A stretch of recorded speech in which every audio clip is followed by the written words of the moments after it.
আমার আমি চ্যানেলে তোমাদের সবাইকে অনেক স্বাগত, অনেক অনেক ভালোবাসা। আর আজকে মিঠি স্কুলে যাব বই আনতে, স্নান পুজো করে নিয়েছি, চা বসিয়েছি। আর এখানে দেখো এই বাতাসাগুলো, এক কৌটো বাতাসা সবে ঠাকুরঘরে আসল সেদিন ঢেলেছিলাম। তারপরে তো এরকম একটা ঘটনা ঘটে গেল, ওগুলো তো আর দেবো না পুজোয়, তাই ঠাকুরঘর পরিষ্কার করে মানে বাতাসা রাখার মানে যে কৌটো টৌটোগুলো তো ধুলাম, তাই বাতাসাগুলো নিয়ে এলাম। কি করব বলো তো, এতটা বাতাসা রোজ চায়ের সাথে খেয়ে নেবো একটা করে, কি করব। আর এখন গরম পড়ছে, বাতাসা দিয়ে শরবত করলে ভালো লাগে, লেবু টেবু দিয়ে, বিট নুন দিয়ে, ওই করব। অনেকটা বাতাসা। চলো তাহলে চায়ের কালারটা একবার দেখিয়ে দিই, চাটা কতটা হলো। তারপরে যাব মিঠিকে তুলবো, বই আনতে যাবো, যে মিঠি স্কুলে বই দেবে। গতকাল রেজাল্ট আউট হয়েছে, আজ বই দেবে।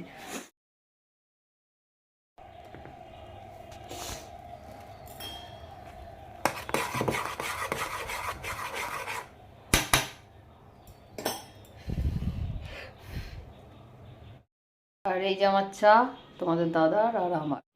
চলো তাহলে চাটা খাই ঘরে গিয়ে, আর মিঠিকে তুলবো, তুলে ওকে দেখি কিছু খাওয়াবো, খাইয়ে যাব। সকাল সকাল সব করে নিলাম, কেননা এসে আবার একসাথে রান্না পুজো এগুলো করতে গেলে অনেক লেট হয়ে যাবে। চলো।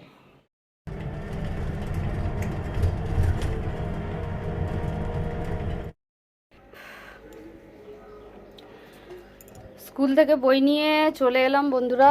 আর বই, বাবা রে, বই তো ভর্তি। ক্লাস 5 মানেই অনেকগুলো বই। আর এখানে খাতা আছে। চলো, এগুলো বুক লিস্ট মিলিয়ে নেওয়া হলো। এবার বই মলাট হবে। আর দে একটু দে, এখানে সব বই, আর এখানে মলাটও আছে, আর মলাটের সাথে সেলোটেপও আছে। ঠিক আছে, চলো তাহলে মলাট করা শুরু করে দিই। অনেকগুলো বই খাতা, বুঝতেই পারছো অনেকটা সময় লাগবে, তবে হাতে অনেক সময় আছে। এখন আরও প্রায় 15 দিনের বেশি স্কুল ছুটি। চলো, অনেকগুলো। কটা বই রে মা? 17টা না? 17টা বই, 20টা খাতা। বাড়ি আসার সময় দেখো এখানে 2টো পনির আর একটা কি মিষ্টি কি কিনলো, হার্সিসের চকোলেট সিরাপ। না, এটা আমুলের। বাহ, আমুলেরটা তো আরও ভালো। দুধ দিয়ে খাবার জন্য কিনলো। আর এখানে 2টো পনির আনলাম, আজ তো নিরামিষ শনিবার। এই যে 2টো পনির করব আর ফ্রাইড রাইস করবো একটু, এই রান্না। আর খাবে সবাই, সেই জিনিসটাই করি। আমরা তো খেয়ে নিই, ছেলেমেয়ে দুটো যেটা খায় সেটাই করবো আজকে। চলো, পুজো দিয়ে গেছি, খুব সুবিধে হলো। মিঠি বইয়ের একটা গোছাচ্ছে, সব পুরনো বই ব্যাগে ঢুকিয়ে রাখছে, নতুন বইগুলো রাখবে, এমনি রাখুক, তারপর মলাট করবো পরে, এখন তার সময় হবে না। পরে আসছি তোমাদের সাথে। প্রচণ্ড গরম, গরম পড়তে না পড়তেই গরম, বাবা ভীষণ গরম গো। বাইরে গেলে টের পাওয়া যায়, আমি তো বাইরে যাই না তো, তাই বুঝতে পারি না কি পরিমাণ গরম বাইরে। চলো একটু জল খাই, খেয়ে তারপরে শাড়িটা চেঞ্জ করে রান্নাঘরের দিকে যাব। থাকো আমার সাথে, দেখতে থাকো। যে কোনো কাজ করার জন্য না আমি ওরম সময় ঠিক করতে পারি না যে এই দিন এইটা করব। আমার যখন মন হয় যে কাজটা করার, আমি চটাপট কিন্তু করে ফেলি। আর এই কাজটা শঙ্করীকে বললে কিন্তু শঙ্করী করে দেয়। ওকে বলেও ছিলাম মাসে একবার করে তুমি রান্নাঘরটা একটু পরিষ্কার করে দিও, কিন্তু ওরও না আসল আরও বাড়িতে তো ও যায়, সেখান থেকে আস্তে আস্তে ওর একটু দেরি হয়ে যায় আমার এখানে। তাই কি বলবো বলো তো, তাই ওকেও আর জোর করে বলা যায় না। আর এগুলো করতে একটু কাজ সময়ও লাগে, একটু ধরে ধরে না পরিষ্কার করলে হয় না, তাহলে সেই একই রয়ে যাবে, যার জন্য পরিষ্কার করা সেটা আর হবে না। তাই একটুখানি নিজেও চেষ্টা করি, যেদিন একটু সময় বের করতে পারি সেদিন একটুখানি করতে। তাই আজকে একটুখানি মনে হলো একটু করে নিই এগুলো পরিষ্কার, কেননা রান্না অতটা ঝামেলা নেই। তাই চলো, মোছা হয়েই গেছে, এবারে আস্তে আস্তে রান্না বসাবো।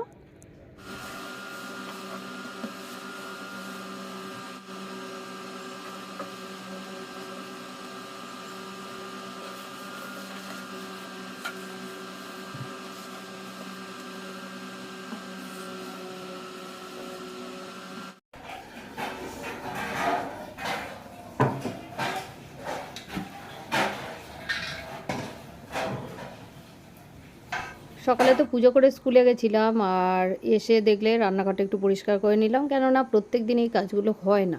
আজ একটু রান্নার চাপ কম আছে বলে করলাম। আর এখন আমাদের সবার জন্য ম্যাগি বানাবো।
এখানে ম্যাগি তো আমার হয়ে গেছে, বেশ তাড়াতাড়ি কিন্তু হয়ে যায়, তাই না বলো? ম্যাগিটা খুব তাড়াহুড়ো থাকলে বা দেরি হয়ে গেলে তখন কিন্তু এই জিনিসটা বেশ ভালো আমাদের জন্য। আর এখনকার বাচ্চারা ম্যাগি খেতে ভালোবাসে, দেখি আমার মেয়েও ভালোবাসে, ইপ্পিটাও ভালোবাসে ম্যাগিটা। আমি কিন্তু অতটা ভালোবাসি না, আমি চাউটাই বেশি ভালোবাসি। আর এদিকে দেখছো ভাতটাও বসিয়ে নিচ্ছি।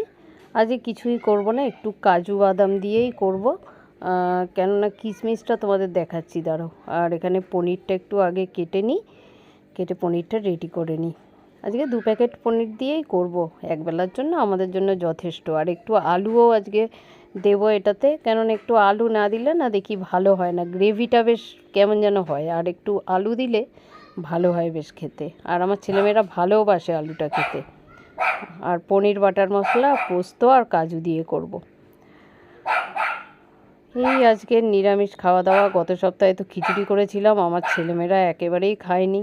বিকেলে আবার আমাকে সেই ডবল করে লুচি টুচি বানাতে হয়েছিল। তাই ভাবলাম ওরা যেটা খায় সেটা অন্তত করি, এবেলার জন্য তো হয়ে যাক, তারপরে বিকেলে আবার কি করব দেখা যাবে। আর আমার তোমাদের সাথে গল্প করতে করতে বেশ দেখো পনিরটাও কাটা হয়ে গেছে একেবারে। আর এখানে জানো তো কি হয়েছে, আমি 1 প্যাকেট কিশমিশ রেখেছিলাম, এই দেখো বড় প্যাকেটগুলোই আনা হয়, এটা মনে হয় আগের। আর বের করে দেখছি কেমন যেন লাগছে, ওই জন্য আর দেবো না আজকের এটা। কাজুটা দেখো এখানে নিয়েছি পেস্ট করার জন্য, কাজুটা নিয়ে নিচ্ছি, আর এতে পোস্ত দেব, দিয়ে এটা পেস্ট করে ওই পনিরটার জন্য রেডি করব। আর আজকে কিশমিশ ছাড়াই করব, কি আছে, ভালোই লাগে কিন্তু সব সময় সব কিছু তো থাকে না হাতের কাছে। আর পনিরটা আমি সাদা তেল দিয়ে করব বলেই সাদা তেল দিয়ে দিলাম, দেখলে খুবই অল্প। এই রেসিপিটাও আমি অনেকবার তোমাদের সাথে শেয়ার করেছি, তবে এটাতে না আমার আজকে একটু ভুল হয়ে গেছে। ভুল হয়ে গেছে মানে আমি মানে অনেকটা দেরি হয়ে গেছে তো আমার এইসব কাজগুলো করতে করতে। আমার যে ঘরে গাজর ভর্তি আছে আমি একেবারে মানে খেয়াল করিনি, তাই তাড়াতাড়ি আলুটা কেটে সিদ্ধ বসিয়ে দিয়েছিলাম। আর দেখলে তো পনিরটা এখন কাটলাম। পরে ভাবছিলাম যখন ভয়েস ওভারটা দিচ্ছি যে ইস আমার কত গাজর ছিল, একটু গাজর দিলে ভালো হতো, কেননা আমি সরস্বতী পুজোর দিন করেছিলাম, তোমরা হয়তো দেখে থাকবে, গাজর দিয়েছিলাম সেদিন, কড়াইশুঁটি গাজর সবই দিয়েছিলাম। খুব ভালো হয় জানো তো এটা খেতে, জানি না তোমরা হয়তো করে থাকবে এরকমভাবে, খুব সুন্দর হয় কিন্তু পনিরটা খেতে, যারা একরকমভাবে রান্না করো করে দেখতে পারো। আর এখানে পনিরগুলো তো ভেজে রেখেই দিয়েছি, আর দেখো অল্প করে আলু দিয়েছি, বললাম তোমাদের আলু দেবো। আর এখানে কিন্তু কাজু পোস্তটা পেস্টও করা হয়ে গেছে, আর একটু জল দিয়ে নিয়ে এলাম। এবার করে নিই চলো রান্নাটা। এবার আমার জানো তো যত দিন নয় বইগুলো আমি মলাট করতে পারছি, আমার মাথায় এক চিন্তা, যতক্ষণ না কমপ্লিট হচ্ছে, উরি বাবা এতটা সময় যায় এই বই মলাটের পিছনে, কি বলবো। আর আর আমি একাই তো করি মলাটগুলো, তাই অবশ্য মিঠি এখন সেলোটেপটা লাগিয়ে দেয়। আর লেবেল তো করাই আছে, ওগুলো শুধু নামগুলো লেখা, সেটা পরে করব কমপ্লিট হয়ে গেলে। কিন্তু জানো তো বাবারে এই মলাট করতে বসলে আর বলো না, যেন একেবারে মাথা ধরে যায়, এতটাই সময় লাগে। চলো এই দেখো, এই হচ্ছে আমার ফ্রাইড রাইস তৈরি হয়ে গেছে, বেশ ভালো হয়েছিল জানো। তার আজকের খুব কম ঘি দিয়ে এটা করেছিলাম, প্রত্যেক দিনই তাই চেষ্টা করি। আর এখানে হচ্ছে পনির, কাজু পোস্ত পনির বাটার মশলা দিয়ে করেছি, আর একটু আলু দিয়েছি। এটার সাথে এটা কিন্তু বেশ যায় জানো তো, মানে এই ফ্রাইড রাইসের সাথে এই পনিরটা খুব ভালো লাগে একসাথে খেতে।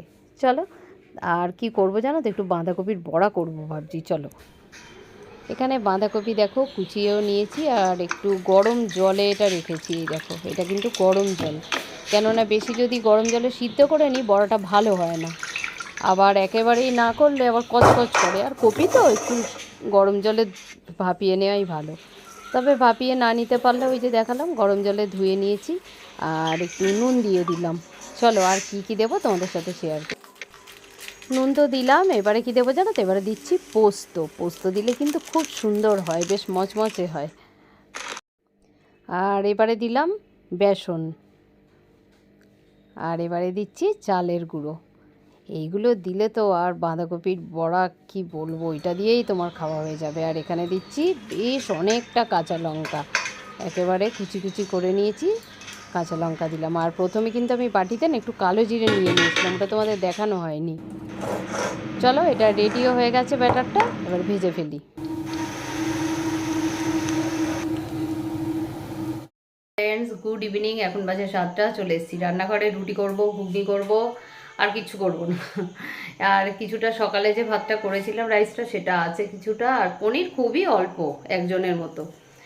রুটি ঘুগনি সবাই খাবো রাত্রে, ওটা যদি ওরা কেউ না খায় আমি খাবো, আর না হলে যদি মিঠি পাওয়া যায় ওদের মধ্যে কেউ খায় তাহলে ওদের দিয়ে দেবো। চলো, বেশ গরম লাগছে আর ঘরটা একটু গোছালাম। মিঠির আজকে যে বইগুলো নিয়ে আসা হয়েছে সেই বইগুলো, সব পুরনো বইগুলো এতদিন গোছানো হয়নি, ওখানেই ছিল র্যাকে। তা পুরনো বইগুলো সব গোছালাম। মিঠি সকালে সব নামিয়ে দিয়েছিল, দিয়ে নতুন যে বইগুলো আনা হয়েছে, মলার তো এখনও করা হয়নি অতগুলো বই, করবো আস্তে আস্তে, তাইও গুছিয়ে রেখে দিয়েছে বইয়ের র্যাকে। আর আমি ওগুলো এতক্ষণ সব গুছিয়ে তুলে তারপর এলাম। কেন বলো তো, বিছানার মধ্যে একটা চাদর পেতে দিয়েছিলাম, ওটার মধ্যেই ঢেলেছিল। ওটা না তুললে আবার রাতে বিছানা করার সময় আবার কাজ বেড়ে যাবে। ঠিক আছে চলো, ভীষণ গরম লাগছে। দেখো এই গরম পড়লো, এবার প্রত্যেক দিন তোমাদের বলবো, দেখবে যে কি গরম লাগছে, কি গরম লাগছে এরকমই। আচ্ছা, ঘুগনিটা তাহলে মটরটা সিদ্ধ বসিয়ে তারপরে আটাটা মাখবো, তারপরে ঘুগনি করব রুটি করে। থাকো আমার সাথে আর দেখতে থাকো। আর কাল এক জায়গায় যাওয়ার কথা আছে, যদি যাই অবশ্যই তোমাদের সাথে শেয়ার করবো, তবে এখনো একদম বলবো না। তোমাদের দেখতে হবে ভিডিওটা, কোথায় গেলাম না গেলাম, ভিডিওটা তোমাদের দেখতে হবে কালকে কোথায় যাব না যাব। ঠিক আছে চলো তাহলে রান্না করি, পরে আসছি। আজ সারাদিন তোমাদের মনে হয় রান্নাই দেখালাম। এখন দিনের শেষে এসে এটাই ভাবছি, সকাল থেকে আজকে যা রান্না করেছি শেয়ার করেছি, এখন রাত্রে ঘুগনি করছি সেটাও করলাম শেয়ার। কি করব বলো তো, দিনটা এভাবেই যে কাটলো, মানে একেবারে রান্নাময় একটা দিন, তাই না? যাকে, তোমাদের ভিডিওটা কেমন লাগলো অবশ্যই আমাকে কমেন্ট করে জানিও, আর ভালো লাগলে একটা লাইক দিয়ে যাও, আর আমার পাশে থেকো। চলো আজকের মতো ভিডিওটা শেষ করছি, কাল এক জায়গায় যাওয়ার আছে, তাই একটু সকাল সকাল শুয়ে পড়তে হবে। তাহলে কাল আবার তোমাদের সাথে দেখা হচ্ছে। আজকের মতো টাটা, গুড নাইট।